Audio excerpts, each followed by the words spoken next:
എല്ലാ ഇൻവെസ്റ്റേഴ്സിനും എല്ലാ ട്രേഡേഴ്സിനും മറ്റൊരു വീഡിയോയിലേക്ക് ഹാർദവമായ സ്വാഗതം. അപ്പോൾ സ്റ്റോക്ക് ഓഫ് ദ ഡേ അതിൽ നമ്മൾ ഇന്ന് പരിശോധിക്കാൻ പോകുന്നത് വെറും 93 പൈസ വിലയുള്ള ഒരു സ്റ്റോക്കിനെ കുറിച്ചാണ്.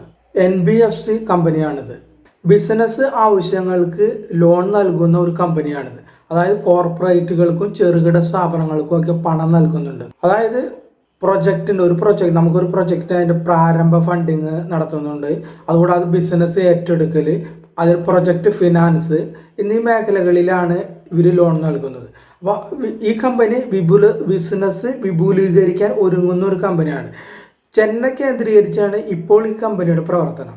ഈ സ്റ്റോക്ക് BSE മാത്രം ലിസ്റ്റ് ചെയ്തിട്ടുള്ളൂ. അത് പ്രത്യേകം ശ്രദ്ധിക്കണം. റിസ്ക് ഉണ്ട് ഈ സ്റ്റോക്കിൽ, വളരെ അധികം റിസ്ക് ഫാക്ടർ അടങ്ങിയിട്ടുണ്ട് ഈ സ്റ്റോക്കിൽ.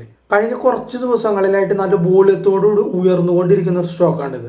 കാരണം എന്തെന്ന് വെച്ചാൽ ഫണ്ട് സമാഹരണത്തിനായി company October 9 director board meeting കൂടുന്നുണ്ട്. അപ്പോൾ അതിനെ ഡിപ്പെൻഡ് ചെയ്തിട്ടാണ് ഈ സ്റ്റോക്ക് ഉയർന്നുകൊണ്ടിരിക്കുന്നത്. അപ്പോൾ നമുക്ക് ഈ സ്റ്റോക്കിൻ്റെ ഡീറ്റെയിലിലേക്ക് ഒന്ന് പോയി ചാർട്ട് വെച്ചിട്ട് അനലൈസ് ചെയ്യാം. അപ്പോൾ ഈ സ്റ്റോക്ക് അതേ പറയുന്നത് ഒരു ബൈ സെൽ റെക്കമെൻഡേഷൻ ആയിട്ട് കാണരുത്. കാരണം ചില ടെക്നിക്കൽ ലെവൽസ് വന്നപ്പോൾ ഈ സ്റ്റോക്ക് ചില ലെവൽസിന് മുകളിൽ പോയി കഴിഞ്ഞാൽ ഉയരാൻ സാധ്യതയുണ്ടെന്ന് പരിചയപ്പെടുത്തുന്ന ഒരു വീഡിയോ ആയിട്ട് മാത്രം ഇതിനെ കാണുക. അല്ലാതെ ഒരു ബൈ സെൽ റെക്കമെൻഡേഷൻ അല്ല എന്ന് വിനീതമായി നിങ്ങളെ ഓർമ്മിപ്പിക്കുകയാണ്. അപ്പോൾ നമുക്ക് ചാർട്ട് റീഡിങ്ങിലേക്ക് പോകാം.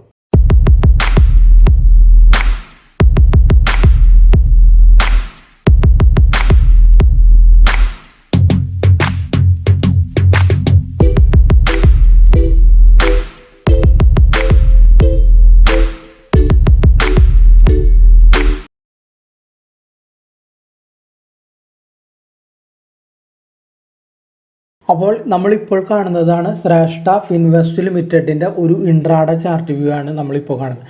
അപ്പോൾ ഏകദേശം സ്റ്റോക്ക് 1.30 ₹1.30 വരെ പോയിട്ടുണ്ടായിരുന്നു. കേട്ടോ, ഇവിടെ നമുക്ക് കാണാൻ അവിടെ നിന്നാണ് സ്റ്റോക്ക് നേരെ താഴ്ന്നിട്ട് ഇവിടെ ഏകദേശം 70 പൈസയിൽ വരെ താഴ്ന്നു. 70 പൈസ, ഒരു 70 പൈസ വരെ താഴ്ന്നിട്ട് അവിടെ നിന്ന് കയറുന്നു എന്ന് വെച്ചാൽ അവിടെ വരെ എത്തി. അതിനുശേഷം കയറുക, അതായത് ഒരു ഫണ്ടമെൻ്റൽ ന്യൂസ്, ഫണ്ട് സമാഹരണത്തിൻ്റെ ഒരു ഫണ്ടമെൻ്റൽ ന്യൂസ് വരുന്നുണ്ട് 9-ാം തീയതി മീറ്റ്. അതിനെ ഡിപ്പെൻഡ് ചെയ്തിട്ടാണ് ഇത്രയും സ്റ്റോക്ക് കയറുന്നത്. അതുകൂടാതെ നമുക്ക് നോക്കിയാൽ ഈ കയറ്റത്തിൽ ഈ ഏരിയയിൽ നോക്കിയാൽ ഈ ഏരിയയിലുണ്ടോ ഭയങ്കര നല്ല വോളിയം ഉണ്ട്. ഇവിടെ ഒന്നും ഇത്ര വോളിയം ഇല്ല,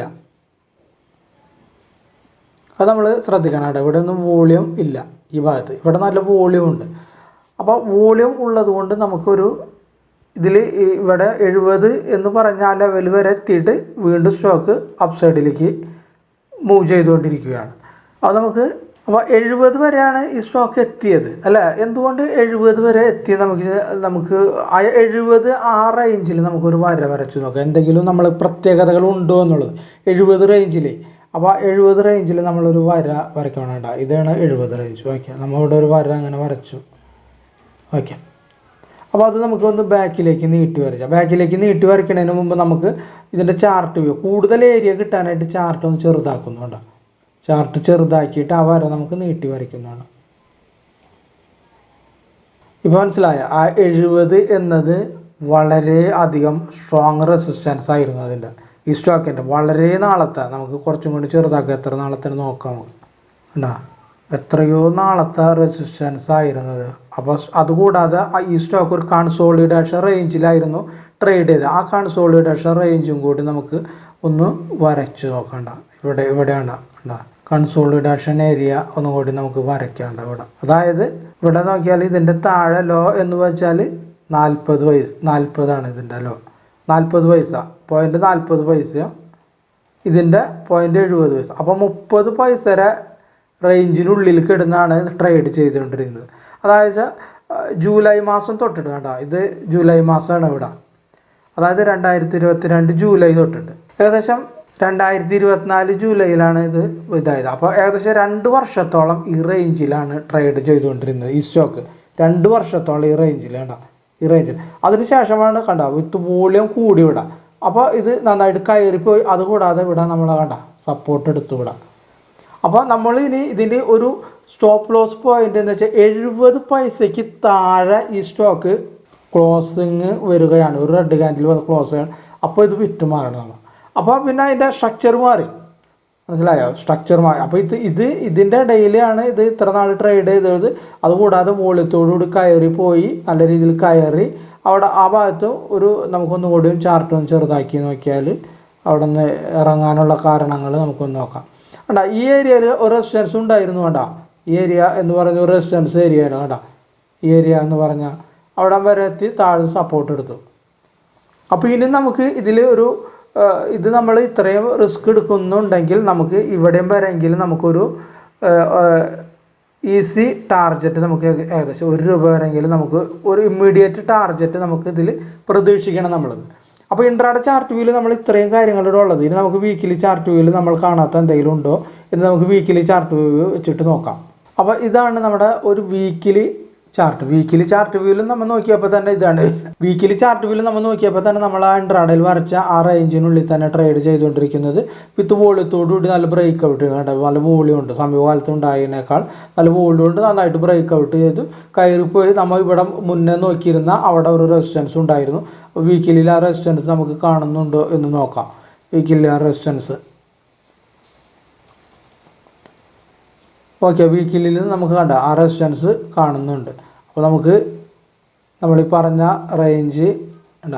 അപ്പോൾ അതുകൂടാതെ നമ്മൾ വീണ്ടും ഒരു റീടെസ്റ്റിനായിട്ട് ഇവിടെ വന്നു. പക്ഷെ അവിടെ ബയേഴ്സ് ഇതിനെ പൊക്കിയെടുത്ത് കൊണ്ടുപോയി. അതുകൂടാതെ കണ്ട വലിയ റെഡ് ക്യാൻഡിലിന് ശേഷം ഒരു വലിയ ഗ്രീൻ ക്യാൻഡിൽ വന്നിട്ട് ഇവിടെ ടച്ച് ചെയ്തു. അപ്പോൾ നമുക്ക് 70 തന്നെയാണ് നമ്മൾ ഇതിൽ കൃത്യമായ സ്റ്റോപ്പ് ലോസ്, വീക്കിലി ആയാലും ഇൻട്രാഡേ. അപ്പോൾ ഇതിന് താഴെ 70 താഴെ ഒരു ക്ലോസിങ് ഉണ്ടെങ്കിൽ അത്രയുമാണ് നമ്മൾ റിസ്ക് ഫാക്ടർ. നമുക്ക് ഏകദേശം ₹1 വരെയെങ്കിലും ടാർജറ്റ് ഇതിൽ എക്സ്പെക്റ്റ് ചെയ്യാം. ₹1 വരെയെങ്കിലും ടാർജറ്റ് എക്സ്പെക്റ്റ് ചെയ്യാം. ഇത്രയും വോളിയം ഉണ്ട്, ഇത്രയും കണ്ടീഷൻസ് വന്നതുകൊണ്ടാണ് ഇത് പറയുന്നത്.